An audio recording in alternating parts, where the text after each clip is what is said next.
तू जब ही ससुरा हम जेबो शमशान, तू जब ही ससुरा हम जेबो शमशान। तोरे खातिर जीबई रहियो, तोरे खातिर जीबई रहियो, तू ही रही जान।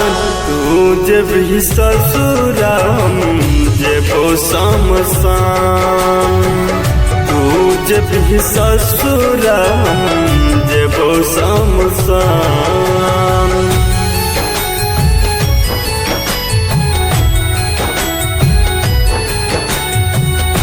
तू जब ही ससुरा जेबो शमशान। Annu recording studio.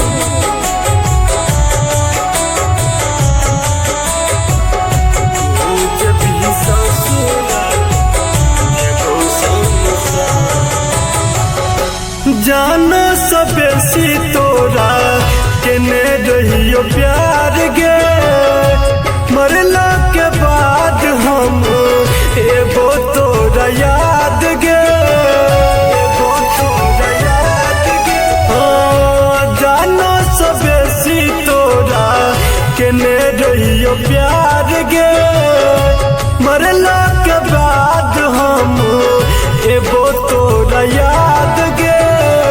नोर बरसै छौ जेना, नोर बरसै छौ जेना बरसे आसमान। तू जब ही ससुरा हम जेबो शमशान, तू जब ही ससुरा हम जेबो शमशान।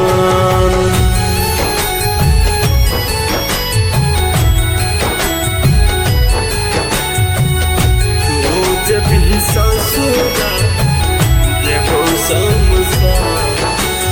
Annu recording studio.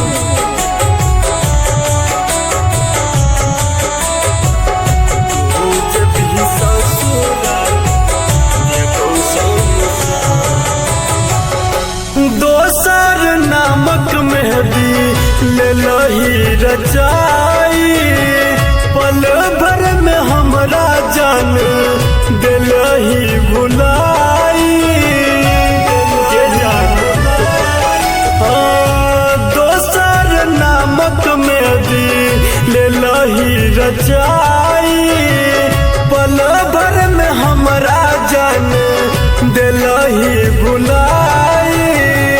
Writer Sonu छोट के मनोज मधुबनिया के बना दिलही आन। तू जब ही ससुरा हम जेबो शमशान, तू जब ही ससुरा हम जेबो शमशान।